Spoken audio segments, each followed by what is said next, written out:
नमस्कार। श्रीमती मोहरी देवी तापड़िया कन्या महाविद्यालय जसवंतगढ़ के इस YouTube चैनल पर मैं प्रवक्ता हनुमान शर्मा आप सभी विद्यार्थियों का हार्दिक स्वागत और अभिनंदन करता हूं। प्यारे विद्यार्थियों, BA तृतीय वर्ष की कक्षा में हिंदी साहित्य विषय के अंतर्गत आधुनिक काव्य जो आपका प्रथम प्रश्न पत्र है, प्यारे विद्यार्थियों, उसमें आज हम नए कवि अर्थात नरेश मेहता जी द्वारा रचित कविता सूर्योदय एक संभावना से महत्वपूर्ण पदों की व्याख्या करने वाले हैं। प्यारे विद्यार्थियों, नरेश मेहता जी द्वारा रचित ये जो कविता है सूर्योदय एक संभावना, वह इनके काव्य संग्रह जहाँ जहाँ क्षितिज है काव्य संग्रह में संकलित है।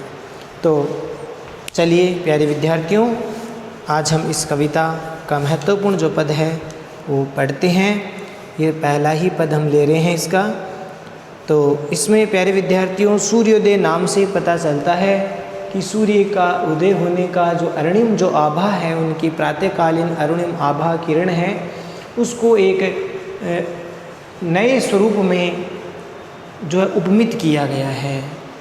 ठीक है, तो प्यारे विद्यार्थियों अब हम देखते हैं, पहले इस पद को पढ़ लेते हैं कि कल तुम जहाँ खड़े थे, कल तुम जहाँ खड़े थे वहाँ एक ऐसा सूर्योदय हुआ था जिसका कीर्तन करते अनंत पाखी, जिसका कीर्तन करते अनंत पाखी मधु माधव उत्सव की गुलाल लग रहे थे। बहुत सुंदर उपमा दी है। मधु माधव उत्सव की गुलाल लग रहे थे। आकाश का ये माधव प्रकाश के मधु छत्ते से मधु पर्क वितरित कर रहा था और पृथ्वी परिणयाकुल मधुमती लग रही थी, परिणयाकुल मधुमती लग रही थी। तो देखिए प्यारे विद्यार्थियों, प्रसंग में आपको लिखना है प्रस्तुत पद्यांश कवि नरेश मेहता जी द्वारा रचित सूर्योदय एक संभावना कविता से उद्धृत है, जो इनके काव्य संग्रह जहाँ जहाँ क्षितिज है से संकलित है। और इसमें प्यारे विद्यार्थियों, कवि ने सूर्योदय का जो समय है उसको लक्ष्य करके अपने मन के भावों की अभिव्यक्ति दी है या चित्रित की है। तो यहाँ पर कवि के द्वारा सूर्योदय को लक्ष्य करके अपने मन के भावों की अभिव्यक्ति को यहाँ पर चित्रित किया गया है। तो देखते हैं, कुछ एक शब्दार्थ पहले देख लेते हैं, ज़्यादा कठिन नहीं है। सूर्योदय कीर्तन कर रहे हैं यानी स्तुति कर रहे हैं और गान कर रहे हैं, स्तुति गान। अनंत पाखी का अर्थ मतलब यहाँ पर अनेक से हैं, अनेक। पाखी का अर्थ होता है पक्षी। मधु माधव अर्थात बसंत ऋतु, यहाँ पर बसंत ऋतु, बसंत रूपी प्रिय। उत्सव का मतलब यहाँ पर फागु उत्सव से हैं। फागुन के महीने में जो होली का उत्सव होता है, फागु उत्सव। और गुलाल लग रहे हैं। आकाश का ये माधव, माधव यानी प्रिय। कौन सा प्रिय? यहाँ पर आगे यहाँ पर आएगा सूर्य रूपी जो प्रिय है।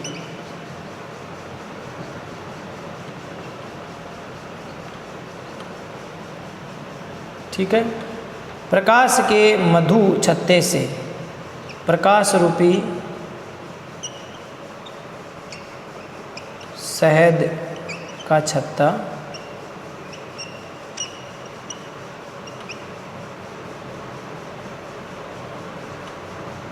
छाता। मधुपर्क का मतलब शहद या पराग, शहद या इसको हम पराग कह सकते हैं। वितरित का मतलब होता है बांटना, बांटना। पृथ्वी धरती। परिणयाकुल का मतलब होता है विवाह के लिए उत्सव, विवाह के लिए उत्सुक।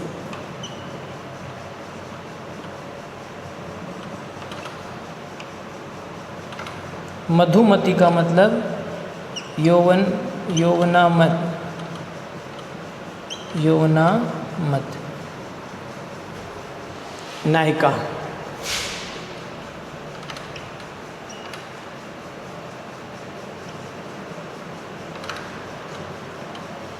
अब देखते हैं इसका अर्थ प्यारे विद्यार्थियों।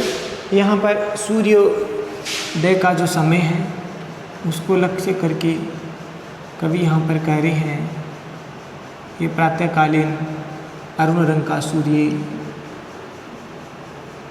प्रातःकालीन अरुण आभा वाला सूर्य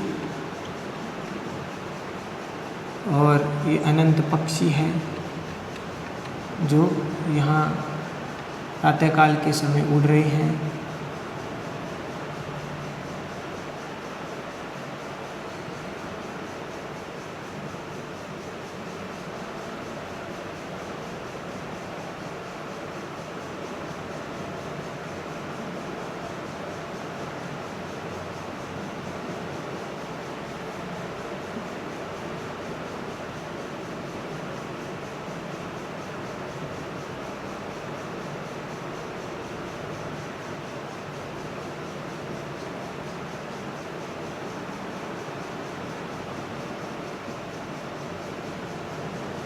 तो ये प्राकृतिक परिवेश है, उसका चित्रण कर रहे हैं यहाँ पर कवि नरेश मेहता जी। तो हम देखते हैं प्यारे विद्यार्थियों, नरेश मेहता जी क्या कह रहे हैं। सूर्योदय को लक्ष्य करते हुए कवि कह रहे हैं कि कल तुम जहाँ खड़े थे, कल तुम जहाँ खड़े थे वहाँ एक ऐसा सूर्योदय हुआ था जिसका कीर्तन करते अनंत पाखे। अर्थात कि कल तुम जहाँ पर, किसी मनुष्य को कवि यहाँ पर कह रहे हैं कि कल तुम जहाँ खड़े थे वहाँ पर एक ऐसा सूर्योदय हुआ, प्रातःकाल का समय है, सूर्योदय हो रहा है, तो ऐसा सूर्योदय हुआ जिसका कीर्तन या स्तुति गान अनेक जो पक्षी है, अनंत पाखी यानी अनेक पक्षी है, उसका कीर्तन कर रहे हैं, स्तुति गान कर रहे हैं। सूर्य के उदय के साथ सूर्य देव के लिए जो मंत्र इत्यादि होते हैं उनका गान कर रहे हैं। तो इस प्रकार से यहाँ पर प्राकृतिक उपमानों से युक्त, यहाँ पर सूर्य के लिए प्राकृतिक उपमान ही देखिए किस प्रकार से इनकी स्तुति गान कर रहे हैं। सूर्योदय की जो पहली किरण है अरुण रंग की, उस अरुण किरण की जो है कीर्तन या स्तुति गान है कौन कर रहे हैं, अनेक पक्षी है, वो सूर्योदय के समय कीर्तन कर रहे हैं, स्तुति गान कर रहे हैं, मधुर स्वर में कलरव करते हैं। अब स्तुति गान करने का तात्पर्य क्या है कि सूर्योदय के समय अरुण आभा जैसे इसको फटती है, प्रातःकाल उषा काल का समय है, और उस समय जब अरुण रंग की जो आभा या किरणें सूर्य देव जब बिखेरते हैं और उस समय सारे पक्षी जग जाते हैं और मधुर कलरव के साथ इधर उधर उड़ते हैं। तो यहाँ पर वो जो मधुर कलरव है पक्षी कर रहे हैं, उनको यहाँ पर सूर्य का कीर्तन करना या स्तुति गान करना बताया गया है। तो इस प्रकार से आपको समझ में आ गया होगा कि पक्षी है वो सूर्य की, सूर्योदय के साथ उसकी स्तुति गान या कीर्तन है वो अपनी मधुर कलरव ध्वनि के साथ कर रहे हैं। मधु माधव उत्सव की गुलाल लग रहे थे।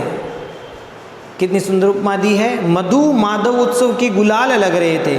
वे जो पक्षी जो प्रातःकाल के समय इधर से उधर उड़ रहे हैं और उस समय अरुण रंग का जो सूर्य है, लाल रंग का जो सूर्य है, उसका जो प्रकाश इन पक्षियों पर, रंग बिरंगे पक्षियों पर पड़ता है तो उससे वे भी लाल हो जाते हैं। और उस लालिमा से युक्त जो पक्षी है, सूर्य की किरणों से युक्त जो लालिमा है, किरणें जो अरुण रंग की जो किरणें हैं जब उन पक्षियों पर पड़ती है तब वे पक्षी भी लालिमा से युक्त हो जाते हैं और उस समय वो पक्षी भी ऐसे लगते हैं जैसे क्या, मधु माधव उत्सव की यानी बसंत ऋतु रूपी प्रिय के फागोत्सव की गुलाल वो लग रहे हैं। यानी जैसे बसंत ऋतु में या फागुन के महीने में होली के अवसर पर लोग गुलाल का प्रयोग करते हैं, गुलाल उड़ाते हैं एक दूसरे पर, तो इसी प्रकार से यहाँ पर बसंत ऋतु के फागोत्सव की गुलाल के समान वो पक्षी लग रहे थे। तो इस प्रकार से ये बहुत सुंदर उपमा दी है उन पक्षियों को। वो पक्षी क्योंकि रंग बिरंगे पक्षी है और प्रातःकाल रंग बिरंगे पक्षियों पर प्रातःकालीन जो सूर्य की अरुण रंग की किरणें हैं जब उनके पंखों पर पड़ती है तो उससे वे पंख भी क्या हो जाते हैं, लालिमा से युक्त हो जाते हैं। और उन पक्षियों के पंखों को देखकर ऐसा लगता है जैसे कोई गुलाले आगोत्सव की गुलाल उड़ रही हो। तो बहुत सुंदर उपमा दी है, बहुत सुंदर प्राकृतिक वर्णन किया है नरेश मेहता जी ने। आगे देखिए प्यारे विद्यार्थियों, तो अरुण रंग की आभा से वे भी चमक उठते हैं पक्षी भी। आकाश का ये माधव प्रकाश के मधु छत्ते से मधु पर्क वितरित कर रहा था। बहुत सुंदर उपमान यहाँ भी है। देखिए कि आकाश का ये माधव यानी सूर्य है। माधव किसको कहा है यहाँ, सूर्य रूपी प्रिय। माधव मने प्रिय, कौन सा प्रिय, सूर्य रूपी प्रिय जो आकाश में स्थित है। तो आकाश में स्थित सूर्य रूपी प्रिय अपने प्रकाश रूपी मधु छत्ते से, यहाँ पर सूर्य को किसकी संज्ञा दी है, सूर्य को प्यारे विद्यार्थियों यहाँ एक मधुमक्खी के छत्ते से उपमित किया गया है। सूर्य की जो प्रातःकालीन जो किरणें हैं उसको यहाँ पर किससे उपमित किया गया है,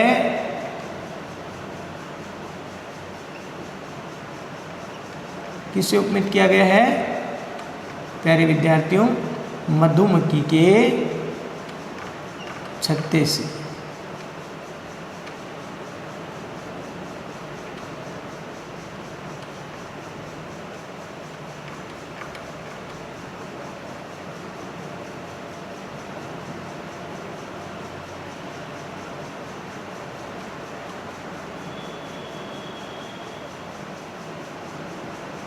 तो यहाँ पर मधुमक्खी से छत्ते से उनकी तुलना की है, किसकी, सूर्य की तुलना। और उससे निकलने वाला जो प्रकाश है वो क्या है, शहद, प्रकाश रूपी शहद या पराग। ठीक है, तो इस प्रकार से उपमित किया गया यहाँ पर। शहद प्रकाश रूपी जो सूर्य है वो आकाश में उषा काल का जो अरुण बिंब है सूर्य का, वो मानो ऐसा लगता है जैसे कोई मधुमक्खी का या शहद का छत्ता हो। और उससे निकलने वाला जो प्रकाश है वो प्रकाश रूपी शहद क्या है, पराग के रूप में है। वो प्रकाश रूपी शहद के जो छत्ते से जो निकल रहा है प्रकाश रूपी शहद, वह ऐसा लगता है कि वह पराग धरती पर क्या कर रहा हो, मधु पर्क वितरित कर रहा हो। ऐसा लगता है वह सूर्य देव अपने मधु पर्क का मतलब होता है शहद या पराग। तो वह प्रकाश रूपी शहद छत्ते में जो निर्मित है, सूर्य रूपी बिंब के रूप में जो शहद है छत्ता है, उससे प्रकाश रूपी शहद है वो इस प्रकार से लग रहा है जैसे वह धरती को, उस पराग को या शहद को वितरित कर रहा है। कौन, सूर्य रूपी जो छत्ता है वह, उससे निकलने वाली प्रकाश रूपी पराग है वह इससे बिखर रही है धरती पर। सूर्य का प्रकाश इस प्रकार से अरुण रंग का बिखर रहा है, उसको देखकर ऐसा लगता है जैसे सूर्य अपने परागों से, अपने प्रकाश रूपी शहद या पराग से धरती को वितरित कर रहा है।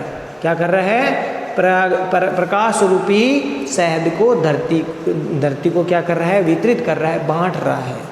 ठीक है, तो इस प्रकार से यहाँ पर ये प्राकृतिक उपमानों का चित्रण किया गया है।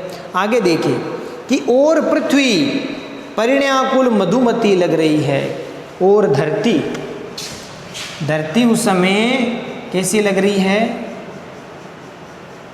धरती उस समय कैसी लग रही है, बता रहे हैं इसमें कि धरती लग रही है जैसे परिणाकुल, अर्थात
धरती ऐसी लग रही है जैसे परिणय के लिए उत्सुक कोई मधुमती हो, यानी परिणय यानी विवाह के उत्सुक कोई यौवनामते नायिका के समान लग रही है। कि धरती पर कौन वितरित, सूर्य तो धरती पर क्या कर रहे हैं, पराग या शहद को बांट रहा है। उधर धरती भी ऐसी लग रही है जैसे कोई विवाह के लिए कोई उत्सव मधुमती यानी यौवनमते कोई नायिका हो जो अपने विवाह के लिए उत्सुक हो रही हो, इस प्रकार से लग रही है। ऐसा लग रहा है कि प्रातःकाल की जो अरुणिम प्रकाश है उससे धरती रूपी नायिका है वह 16 श्रृंगार करके बैठी है। कौन? धरती रूपी नायिका अपने 16 श्रृंगार करके बैठी है, सुसज्जित हो रखी है और ऐसी नव यौवना लग रही है कि जैसे वह विवाह के लिए उत्सुक हो रही हो, परिणय के लिए उत्सुक हो रही हो। तो इस प्रकार से यहाँ पर धरती को नव यौवना नायिका की तरह उपमित किया गया है और सूर्य को मधुमक्खी के छत्ते के समान प्रकाश रूपी जो शहद है वह धरती को वितरित कर रहा है। इस प्रकार से पक्षी है वो प्रातःकालीन सूर्य की स्तुति या कीर्तन कर रहे हैं। तो इस प्रकार से नए उपमान यहाँ पर दिखाए गए, प्राकृतिक जो उपमान है वो यहाँ पर बताए गए हैं। तो आशा करता हूँ आपको समझ में आ गया होगा। विशेष वाले पॉइंट में आपको लिख लेना प्यारे विद्यार्थियों कि सूर्य का जो अरुण रंग है, अरुण बिंब है, प्रकाश है, वो उसको मधु छत्ते के समान बता करके बताया गया है और साथ ही साथ उससे निकलने वाली जो किरणें हैं उनको मधुपर्क या शहद के समान बताया। यानी सूर्य का जो अरुण बिंब है वो तो हो गया छत्ता और उससे निकलने वाली किरणें मधुपर्क है, शहद है।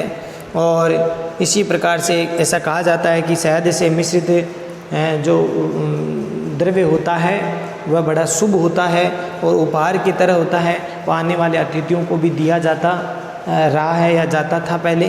तो इस प्रकार से शहद मिश्रित जो द्रव्य होता है वह अतिथियों को स्वागत के लिए उनको दिया जाता था।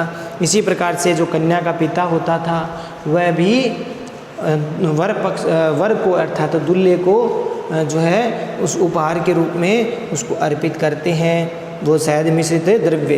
तो इस प्रकार पूजा में भी मधुपर्क का इस्तेमाल होता है। पंच जो द्रव्य होता है उसको मधुपर्क बोलते हैं, तो उसको अर्पित किया जाता है। तो ये आप विशेष वाले पॉइंट में लिख सकते हो। यमक उत्प्रेक्षा अलंकार है, यहाँ पर यमक अलंकार है, यहाँ पर मधुपर्क में इनमें, और उत्प्रेक्षा अलंकार है, रूपक अलंकार है, साथ ही साथ प्रकृति का मानवीकरण किया है तो मानवीकरण अलंकार है, अनुप्रास है ही है। तो इस प्रकार से ये अलंकार योजना है। इसमें तत्सम तद्भव शब्दावली का प्रयोग किया गया है। तत्सम तद्भव शब्दावली का सुंदर प्रयोग किया गया है। कवि की प्राकृतिक भावाभिव्यक्ति बड़ी प्रखर है। कवि द्वारा प्राकृतिक उपादानों का उपादानों का वर्णन बड़ी भाव के साथ किया गया है। बहुत सुंदर भावों की अभिव्यक्ति है वो की है। तो आशा करता हूँ प्यारे विद्यार्थियों ये आपको समझ में आ गया होगा। बहुत ही महत्वपूर्ण है नरेश मेहता जी की कविता सूर्योदय एक संभावना, जो कि इनके काव्य संग्रह जहाँ जहाँ क्षितिज है से उद्धृत है।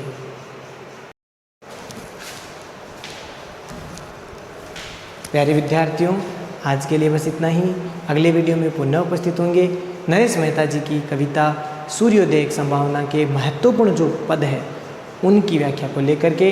तब तक के लिए आप इस पद को ठीक प्रकार से इसकी व्याख्या को पढ़ें, अर्थ ग्रहण करें, नोट्स बनाकर याद भी करें। चैनल को लाइक, शेयर और सब्सक्राइब करना ना भूलें।